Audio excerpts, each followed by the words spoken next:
who are the best backup quarterbacks in the NFL today. What's going on, Bottom Line viewers? It's Mitch here of the Bottom Line View, here to give you my top 10 backup quarterbacks in the NFL entering the 2022 NFL season. Now, backup quarterbacks to me may be a little bit different than how you view a backup quarterback.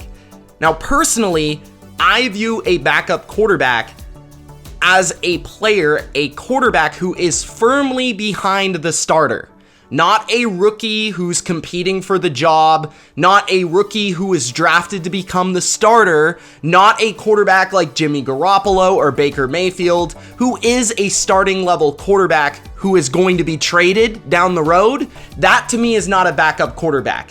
I'm talking about the guys that if the starter goes down, he is the starter, but he's never the starter throughout the year if the starter is healthy. That is a backup quarterback. These are my top 10 backup quarterbacks in the NFL today. Before I give you my top 10 backup quarterbacks, make sure that you do spike the like button and subscribe to the channel for more BLV just like this.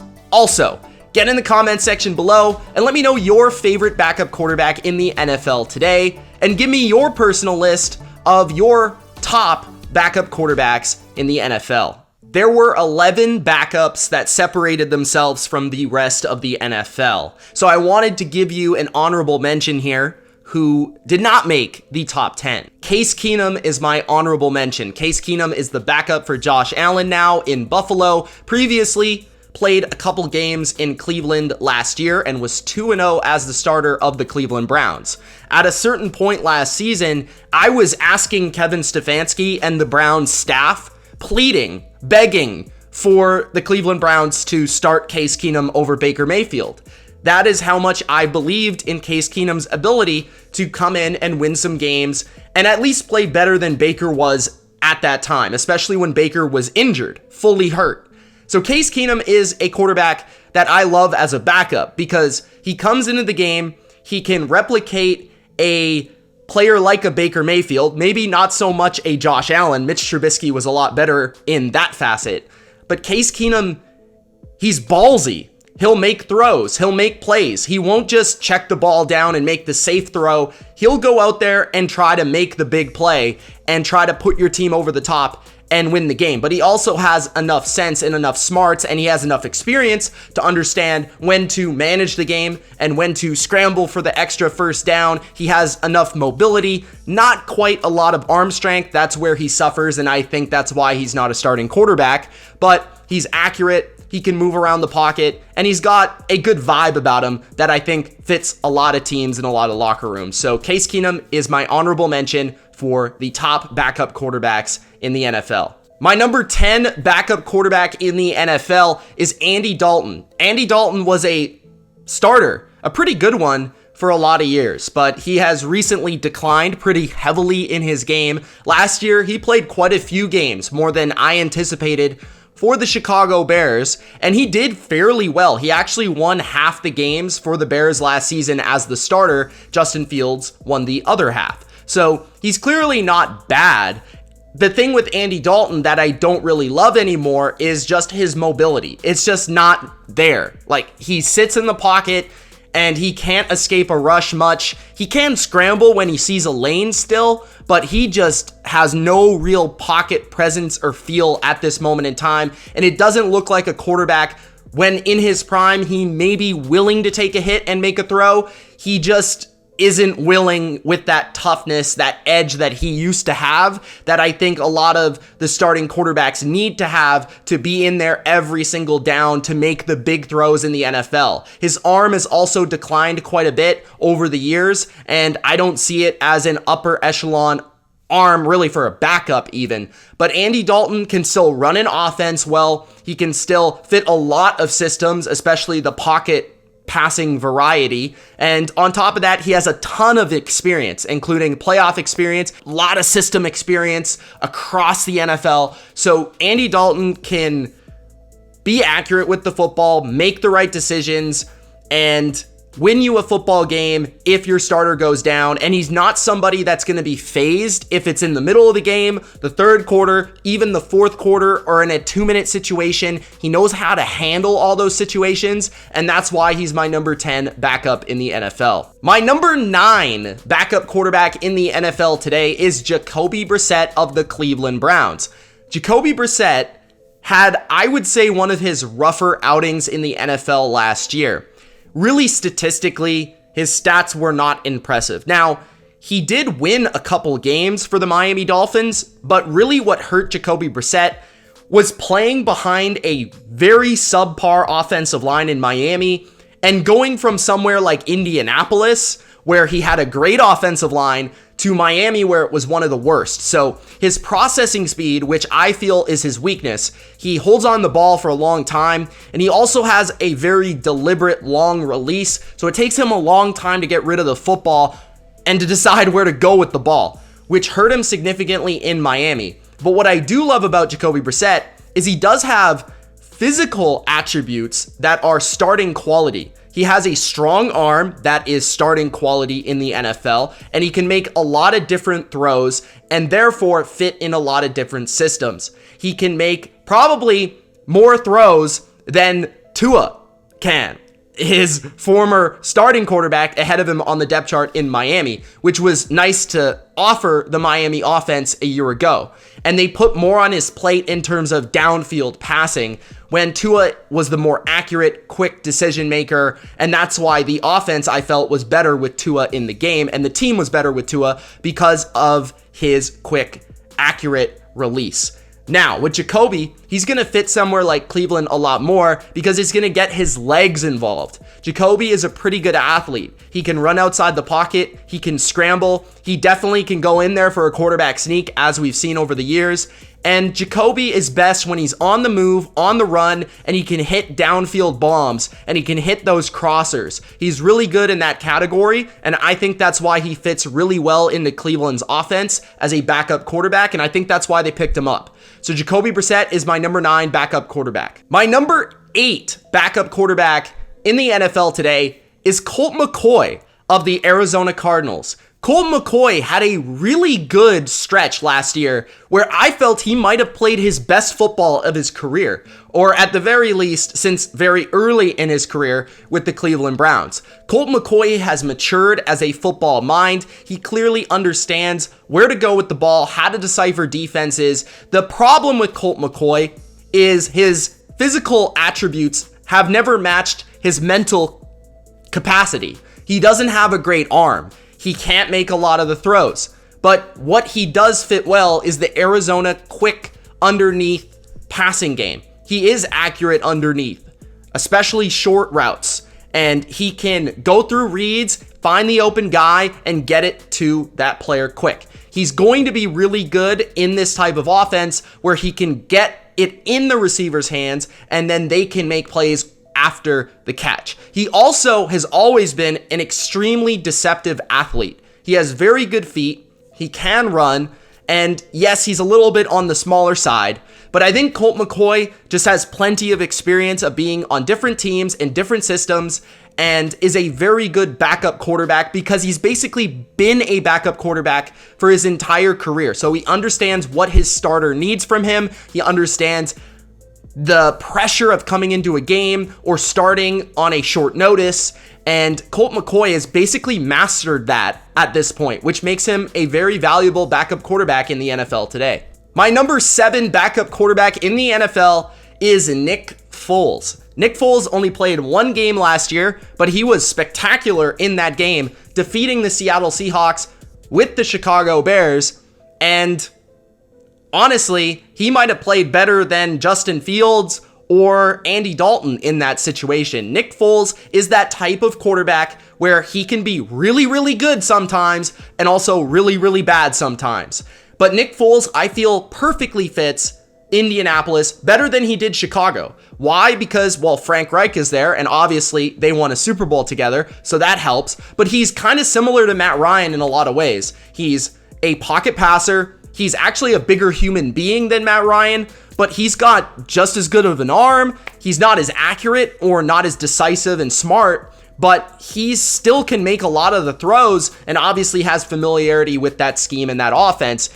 Nick Foles can still come in and win you a game, and the guy is absolutely fearless still. The guy can make a ton of big throws when asked to, and still has a pretty above average arm. So Nick Foles might be a statue in the pocket a little bit, but if you are that statue, you have to be like Nick Foles, where you're willing to sit in there for 5 seconds, take a huge hit, but deliver that ball down the field. And Nick Foles has come through in clutch situations in the past, and he's always been at his best as a backup. I don't know why, but maybe it's a pressure thing. He's just better in that role. That's why he's at number 7. My number 6 backup quarterback in the NFL today is Taylor Heinicke of the Washington Commanders. Heinicke was their starting quarterback a year ago, but not by design. They wanted Ryan Fitzpatrick, the recently retired Ryan Fitzpatrick, who, by the way, one of the best backup quarterbacks in NFL history. Ryan Fitzpatrick, absolutely, probably a better backup than he was a starter, but that's just a side note. Taylor Heinicke is still a really good backup quarterback. He won 7 games last year as the starter for Washington. He went 7-8. And what I love about him is a lot like some of the other guys on this list, like Case Keenum. He's fearless. He'll make the throws. He'll make the plays. He's not afraid, and he won't just manage the game. He'll go out there and try to win the game. We saw that a couple years back in the playoffs where the spotlight was not too big for him. He took it to the Super Bowl champs that year, the Tampa Bay Bucks, and he actually gave them a lot of issues with his deceptive mobility and his ability to scramble, and he is a pretty good athlete. He is smaller. He doesn't have a good arm. That is definitely a big weakness of his, is he can just miss throws because he does not have a big arm, and he can't make every throw in the book. So that definitely hurts the playbook from that standpoint. But when you're talking about somebody that's just fearless and is a gamer, the definition of a gamer, that's this guy. So that's why he's at number 6. Before I get to my top 5 backup quarterbacks in the NFL today, make sure you sign up to Underdog Fantasy. Best ball is my favorite way to play fantasy football. No waivers, no trades, no problem. Follow the link in the description and use the code BLV to shoot your shot at Best Ball Mania 3. Best Ball Mania 3 is the biggest season-long fantasy contest ever. $2 million to first place, $1 million to second, and $1 million to the regular season champion. And the champ last year, he drafted in June, so it's never too early for some best ball on Underdog Fantasy. That's the code BLV, and I'll see you there. My number 5 backup quarterback in the NFL is Geno Smith, which might be slightly surprising, but Geno Smith actually really impressed me last season in the reps he got for the Seattle Seahawks. He played 3 games, 4 games actually, but started 3, and he did win one of those games, and his stats are actually pretty impressive in those games. He had 6 touchdowns and just 1 interception. So Geno Smith showed that he has matured as a quarterback, and we knew and know that Geno Smith has always had talent. There's no question. He was a high draft pick. He's always had talent. He was supposed to be a franchise quarterback, but he just never had it in the brain. But now I feel like he's gotten better in that regard, and his arm is still pretty strong. He's still a pretty good scrambler, and he can move around and make plays, and he does a really good job of avoiding sacks and extending plays, kind of like Russell Wilson did for Seattle, which made him a great backup for Russell Wilson. And now he's going to be in competition with Drew Lock for that starting gig. And I'm not so sure that Geno Smith is not better than Drew Lock. I actually think he might be. He's definitely smarter than Drew Lock. And I thought he improved his accuracy and mechanics as well. So you can clearly tell that Geno Smith, from the Jets to the Giants to all the places he's been, he's taken the time to actually understand and go through and build on his craft, which is something that you never saw early in his career. But as humans grow, so do quarterbacks, and Geno Smith has grown, and I think he deserves another look this year for the Seahawks. So he is in my top 5 backups in the NFL. My number 4 backup quarterback in the NFL is Teddy Bridgewater of the Miami Dolphins. Teddy Bridgewater, for the last couple of years, teams have been forcing him to be a starter. I don't know what it has been about Teddy Bridgewater that makes teams say, ooh, this is the guy we need as a starting quarterback, because to me, he hasn't been a starter since his very early days in the NFL with the Minnesota Vikings. Ever really since that injury happened, he hasn't been a starting quality type of guy that at least I would have wanted as my starting quarterback. And despite his impressive statistics, they certainly look good on paper. When you watch Teddy Bridgewater, the thing that bugs me and makes him a better backup than a starter is he's just so conservative. He does not make a lot of throws. He does not make a lot of plays. He does not extend a lot of plays. He doesn't elevate systems. He doesn't go above and beyond with his quarterback play because he really can't. He doesn't really have anything physically that makes you say, wow. He doesn't have a spectacular arm. He's not amazingly mobile. He can do some things in both regards, but he's not fantastic in any area. Now, why I love him as a backup is because he's a perfect system quarterback. He's going to do what's designed for him to do.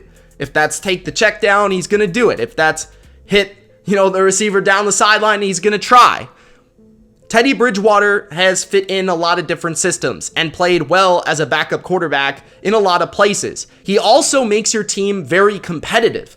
A lot of Teddy Bridgewater's games go down to the wire. They're within a score because of how he manages the game. He doesn't make a lot of bad throws or bad decisions, and that is big for a backup quarterback because if you're a backup, you want to come in and give your team a chance, right?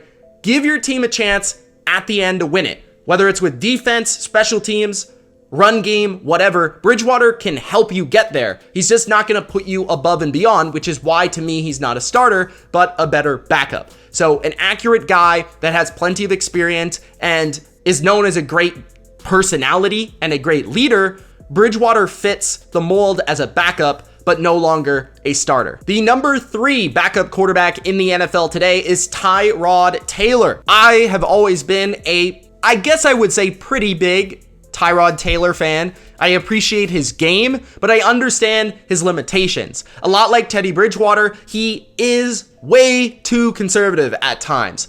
But Tyrod Taylor offers you more in terms of he has elite mobility still at his age. He can run around, he can scramble, he can extend plays, and he can make bad offensive lines not look so bad, which is an asset, especially if your starter is somebody that likes to move around. Now, he goes to New York where I think if Daniel Jones gets hurt, which is a very big possibility, Tyrod Taylor could go in there and actually play fairly well and win some games.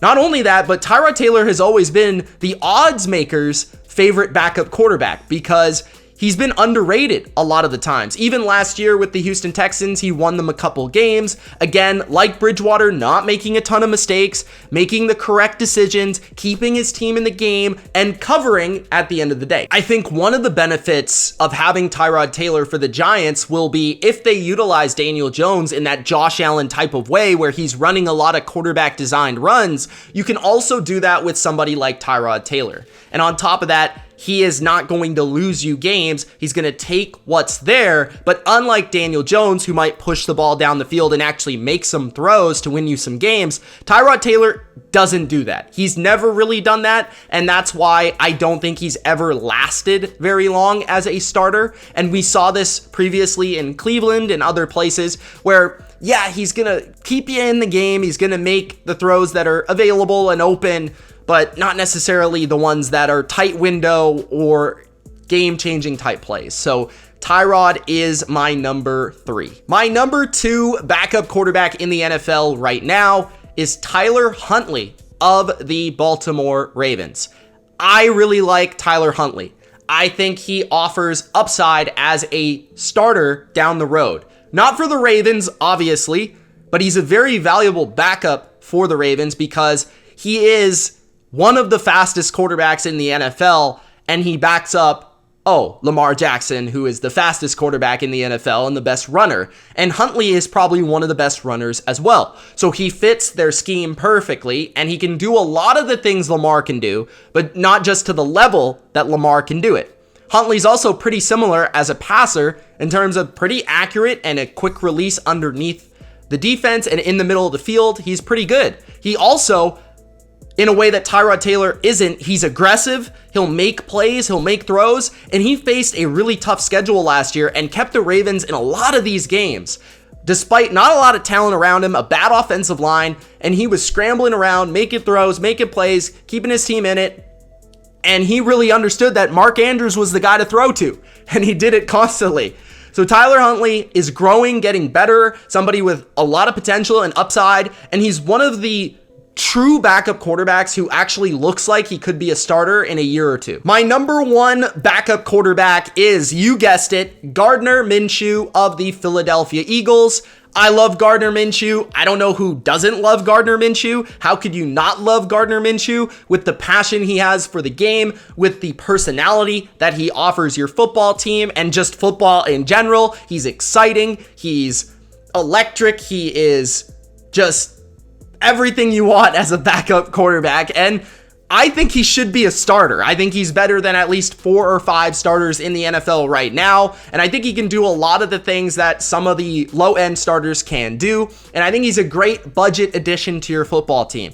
Gardner Minshew is a gamer. Gardner Minshew is very smart and competitive, extremely accurate. Now, what holds Gardner Minshew back is both his size and his arm strength. Those are two areas where he has never been great and he never will be great. But he is extremely efficient. There are a lot of categories where you could put Gardner Minshew's statistics next to some of the best quarterbacks in the NFL. When you're talking about passer rating, when you're talking about touchdown to interception ratio, when you're talking about some of these things, Gardner Minshew, when he has played, has been really good in those categories. Not only that, he's a pretty good scrambler and he's extremely tough, and he offers you a charisma to your football team as the backup. If he comes into the huddle, these guys love him. He commands the room. He's going to be like that type of personality that you're going to want to win for. You're going to want to play for. And Gardner Minshew is my favorite backup for all of those different reasons. He's good. He's got the leadership, and he won't really be an issue for you as a backup either. He's not going to really be too commanding of a presence where he's going to annoy the starter in a way. He's also probably right now the better passer of the two quarterbacks in Philadelphia. So take that as you wish. But Gardner Minshew is my top backup in the NFL. Let me know your top backup in the NFL. And let me know your favorite backup in the NFL in the comment section below. It's Mitch. Thanks for watching. Gronk, spike the like button. Don't forget to sign up to Underdog Fantasy, and I will see you in the next video. Peace.